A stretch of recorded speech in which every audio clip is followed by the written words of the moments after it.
This happened not long ago, about 3 weeks back. I'm a senior in college, and I've always been into exploring abandoned places, old amusement parks, deserted schools, shuttered factories.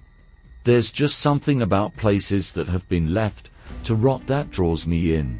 It's like they're stuck in time, holding on to forgotten secrets. This time, it was me and 3 friends, Eli, Sam, and Nina. We weren't looking for trouble, just something different to do. Nina had found a post on Reddit about an abandoned rural amusement park, supposedly hidden 20 miles outside of our town, somewhere deep in the woods. According to the post, the place had been wiped off most modern maps after a series of accidents decades ago. Half the comments said it was fake or cursed, but Nina isn't the type to back down easily. Honestly, none of us are. So on Saturday afternoon, we packed up our gear, loaded into my pickup, and headed out spirits high. The first part of the drive was easy, wide open highways and blue skies. But the farther we went, the rougher it got. Eventually, the paved road turned to gravel, then to dirt. Our GPS signal cut out, just like Nina had predicted, leaving us to rely on a barely functional offline map she had downloaded in advance. The trees thickened, arching over the road like a tunnel, blocking out the late afternoon sun. The air grew heavier, damp with the smell of moss and decay. By the time we reached the pin location, the world felt different, still, almost suffocating. Even our voices seemed quieter, like the trees were absorbing the sound. Through the thinning beams of sunlight, we spotted it. The remains of a once vibrant amusement park. Rotting wood, twisted metal frames where swings used to be. The shattered remains of a carousel, its faded horses lying on their sides, their painted eyes cracked and hollow.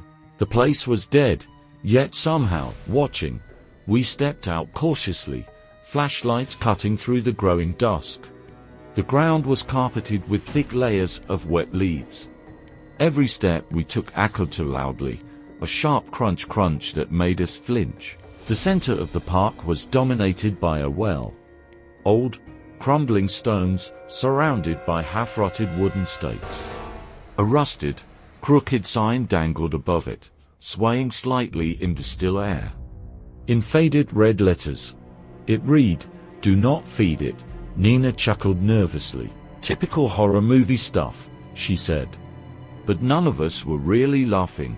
I walked closer, peered into the darkness.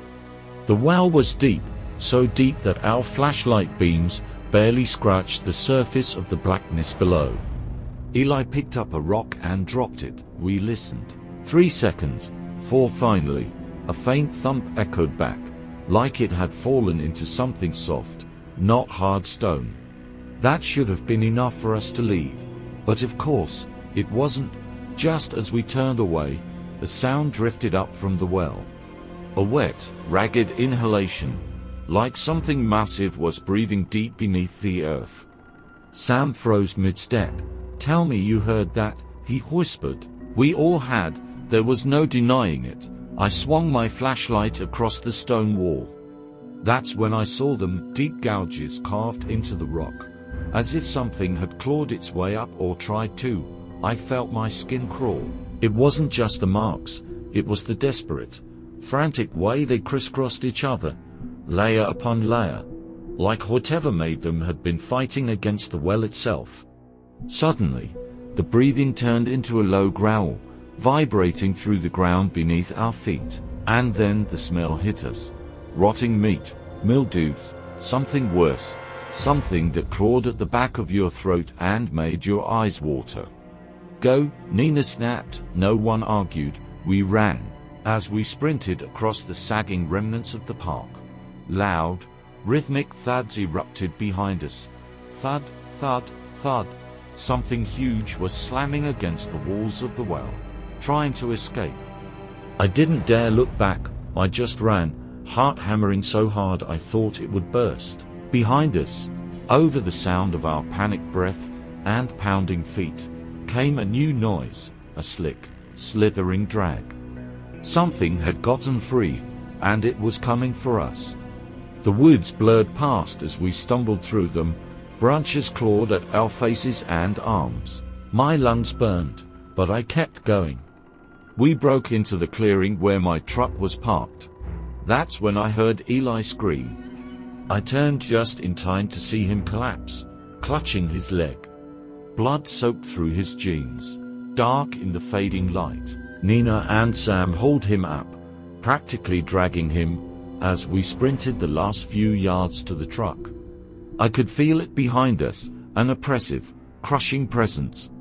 When I slammed the door and jammed the key into the ignition, I caught a glimpse of it in the rearview mirror.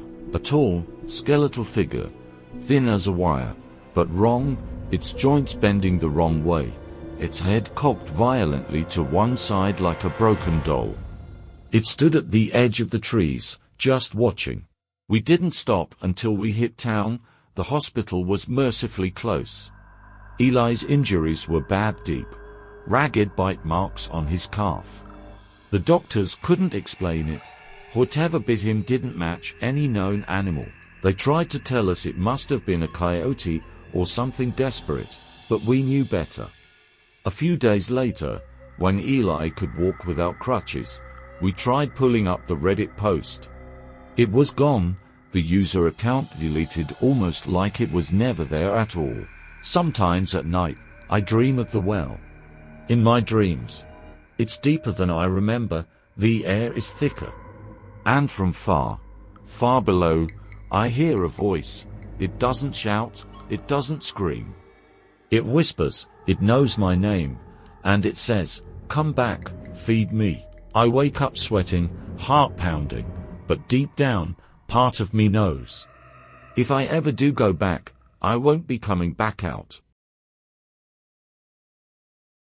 I've always loved the water, fishing, kayaking, swimming, you name it.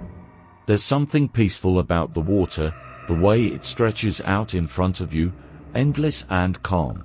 It's always felt like a second home to me, and it's one of the main reasons I enjoy outdoor trips more than anything else. My buddy Chris shares my love of nature, and even though he's not as big on the water, he's the kind of guy who'd join me for anything if it meant escaping the routine. So when Chris suggested a weekend camping trip out by the Old Miller Dam, I didn't even think twice. The dam had been abandoned for years after a serious collapse, and no one had really been there in decades. There were warnings posted around it: danger, no entry, unstable, but honestly, that just made it more intriguing. It sounded perfect, remote, quiet, the kind of place we'd get to explore without running into anyone else. The truck was packed by early Friday morning, ready for the adventure. Chris, my girlfriend Jess, and I. Jess isn't usually the reckless type, but she trusted me, and honestly, I think she was excited to break the rules a little. She knew I had a way of finding these hidden spots, places where we could truly get away from it all. I thought it'd be a great time for the three of us to connect, just us and nature. The drive was long but beautiful. We started on the highway, then turned onto dirt roads that seemed to stretch on forever. The landscape changed around us, becoming more barren as we got closer to the dam. I could feel the excitement building as the surroundings got more and more isolated. There wasn't a single house or sign of human life in sight. Honestly, that was half the appeal. By the time we reached the campsite, the sun was beginning to dip. The place was exactly as I'd hoped, completely void of other people. A perfect spot, just us, the stars, and the endless stretch of water. We set up camp by the lake, where we could see the dam towering in the distance. The first night was peaceful. The warm day gave way to a cool evening, clear skies overhead.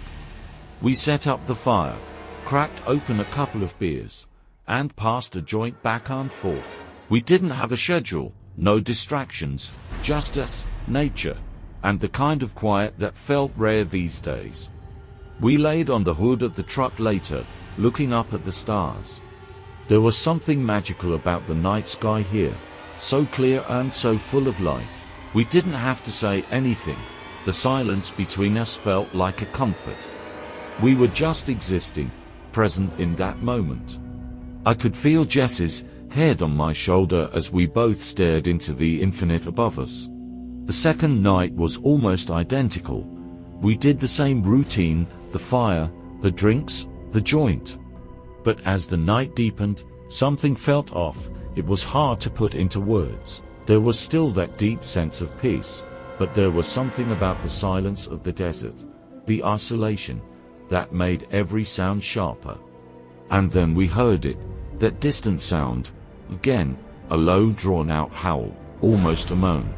At first, I thought it was just a coyote, or maybe a mountain lion.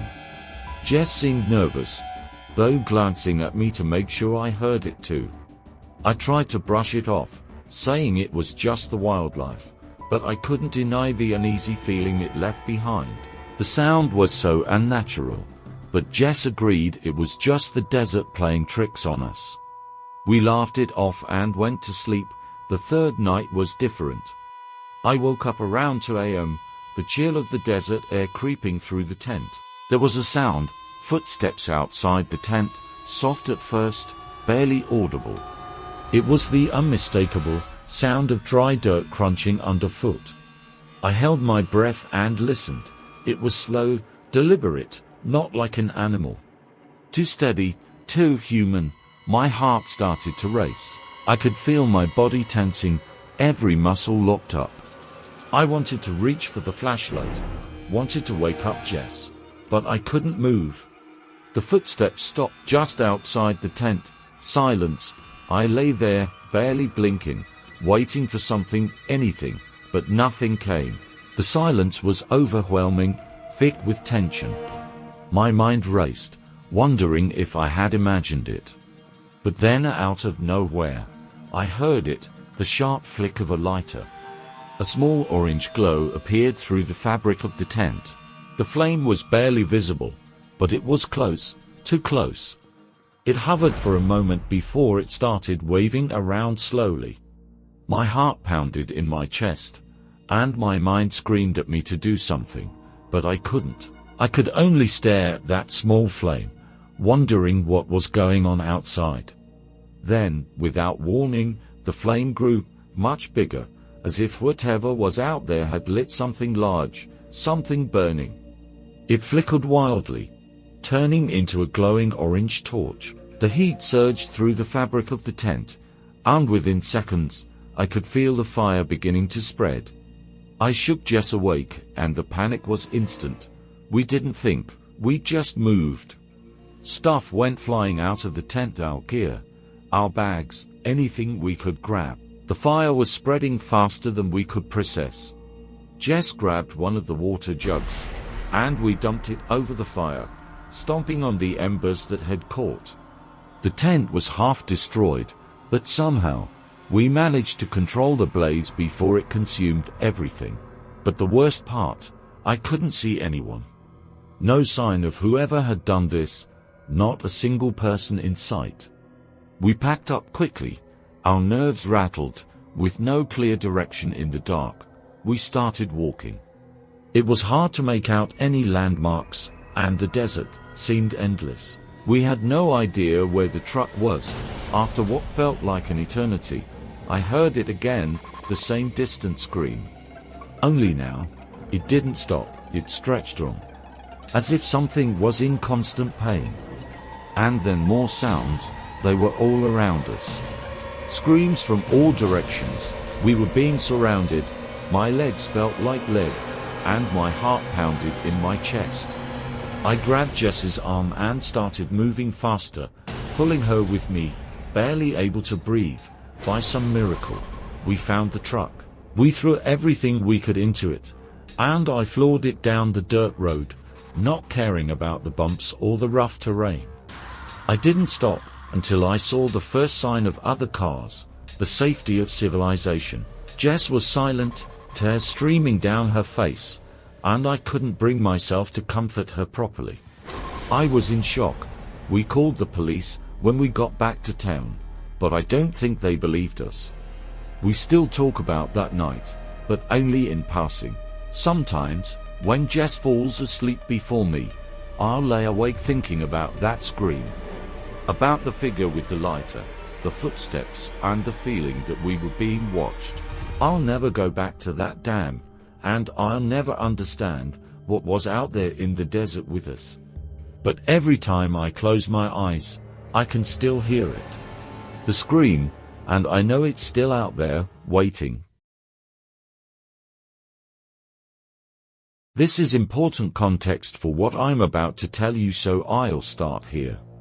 I've always thought my older brother was a little strange.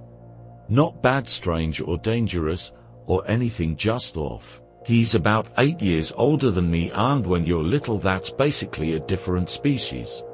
He moved out the second he turned 18. I barely remember the day. One second he was there, eating cereal and sneaking out at night. The next it was like he never lived with us at all. He would call sometimes, holidays mostly, never FaceTime, never sent pictures. My mom would put him on speakerphone while she baked or something, and he would just talk about how busy he was, how good things were. He never really answered questions about where he was living or what he was doing. He said things like out west or between jobs, and left it at that. What's weird is my parents never pressed him. I used to think that was just how families worked, like some unspoken rule about not asking too many questions. Anyway, there's something you should know about my brother. When he was a kid, he had an imaginary friend. A girl named Anna. My parents told me about it once. After a few drinks, I was like 7 or 8. They laughed at first, talking about how cute it was, how he'd set a place at the table for her and hold open doors for her. But the story got less funny the more they talked. Apparently he never outgrew her. He would still be caught talking to her when he was 14, 15. Sometimes arguing, yelling. Once my dad found him sitting in the closet with the door shut, whispering to someone. When he asked who he was talking to, my brother just said Anna and started crying. I guess they tried therapy, didn't work, he wouldn't talk about it, and eventually he just left. When I was around 10, I remember waking up to noises. It was late, like to 3 in the morning. I thought maybe my dad had gotten up to get water or something, but when I stepped into the hallway, I saw light coming from under my brother's old bedroom door. I remember standing there feeling like I had stepped into a place I wasn't supposed to be. The door was cracked open just enough, and I swear to God, I saw someone sitting on the floor, small, thin, long black hair covering her face, rocking back and forth. I just stood there, I don't know how long. Long enough to feel my mouth go dry. Then my mom appeared behind me. She didn't say anything. Just grabbed my arm hard enough to bruise and pulled me back into my room. She told me I was dreaming, that it was a nightmare. Her voice was shaking. I believed her because I needed to. I forgot about it mostly. Life moved on. Graduated high school, got a job, started saving to move out. 6 months ago, I was packing up stuff from the attic. Found a dusty box pushed way in the corner. Just a single letter on the side. X. Inside were old family photos.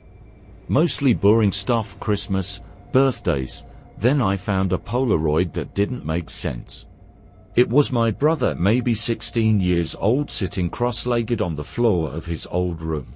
And behind him in the corner was a girl, blurry, out of focus.